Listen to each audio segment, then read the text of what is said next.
근데 사실 이 문장의 핵심은 지금 계엄에 대한 단죄를 못하면 이재명의 계엄 막을 명분도 없다. 핵심은 지금 계엄 단죄하자는 거 아닌가요? 글쎄 글자 그대로겠죠. 어떻게 보셨어요? 글자 그대로겠죠. 뭐 한동훈 대표에 대해서 우리가 이렇게 기중한 시간에 많이 얘기하는 건 난 불필요한 일이라고 생각하고 알겠습니다. 시도불 예, 일이라고 생각합니다. 넘어가겠습니다. 자,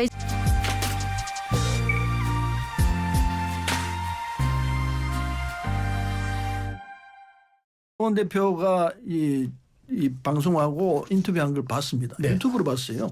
직접 보질 못하고 유튜브로 봤는데 한 2달 사이에 좀 성숙했구나 이런 느낌을 받았습니다. 아, 예, 제 객관적인 사실입니다.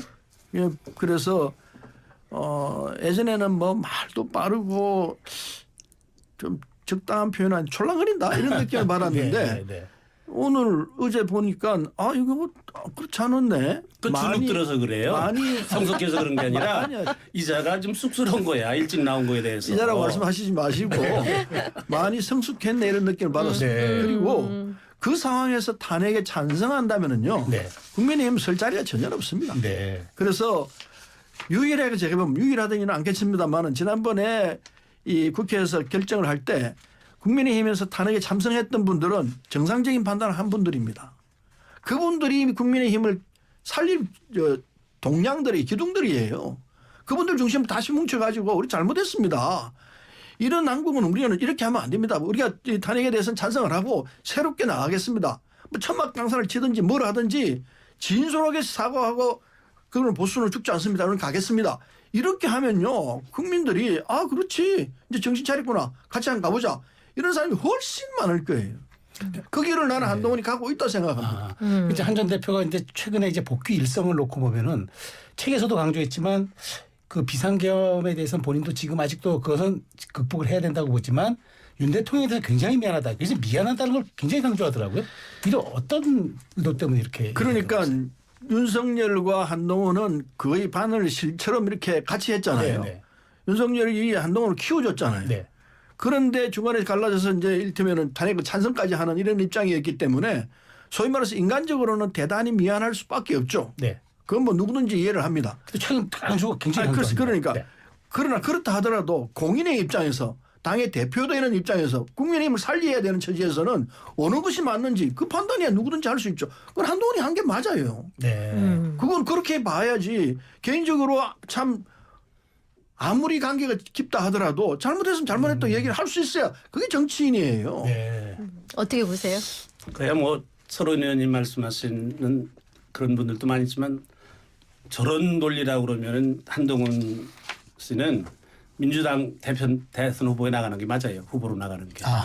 정체성을 바꿔라. 그러면 그리고 미안하다는 말을 가지고 되겠습니까? 저 사람은 애당초 우리 당에 들어오면 안 될 사람이에요. 네. 원래 무슨 뭐 적폐청산한다고 그래가지고 보수 인사를 소위 보수 인사를 200명을 감옥에 보냈다는 거 아닙니까? 네. 그 앞장섰던 사람이 한동훈이에요.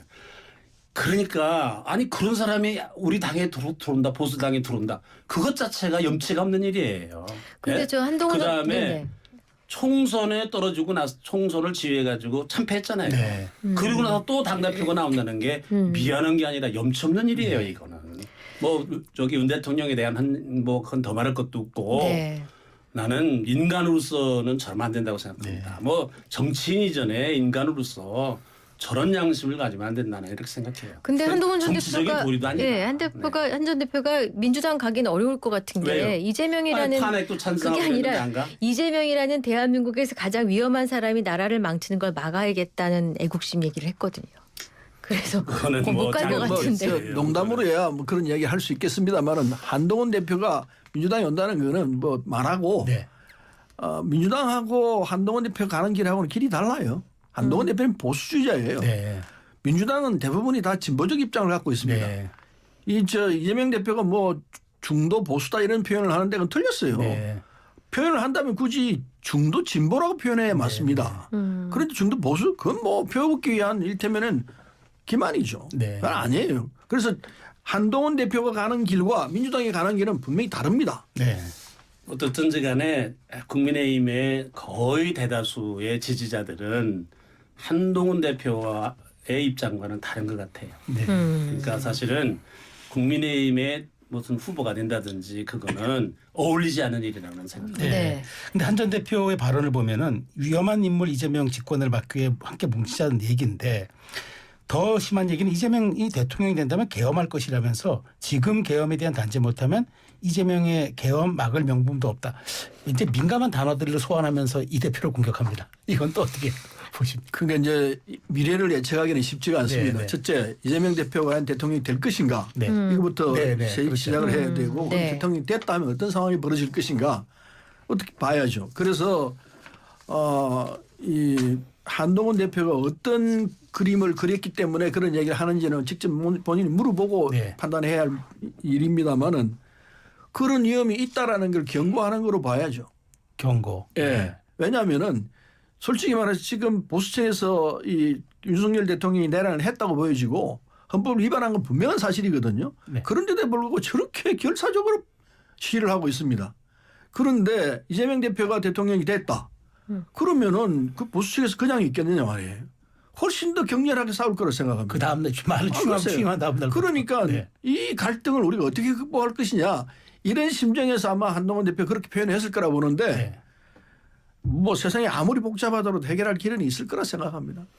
네, 근데 사실 이 문장의 핵심은 지금 계엄에 대한 단죄를 못하면 이재명의 계엄 막을 명분도 없다. 핵심은 지금 계엄 단죄하자는 거 아닌가요? 글쎄 글자 그대로겠죠. 어떻게 보셨어요? 글자 그대로겠죠. 뭐 한동훈 대표에 대해서 우리가 이렇게 기중한 시간에 많이 얘기하는 건 난 불필요한 일이라고 생각하고 알겠습니다. 가치도 없는 일이라고 생각합니다. 넘어가겠습니다. 자,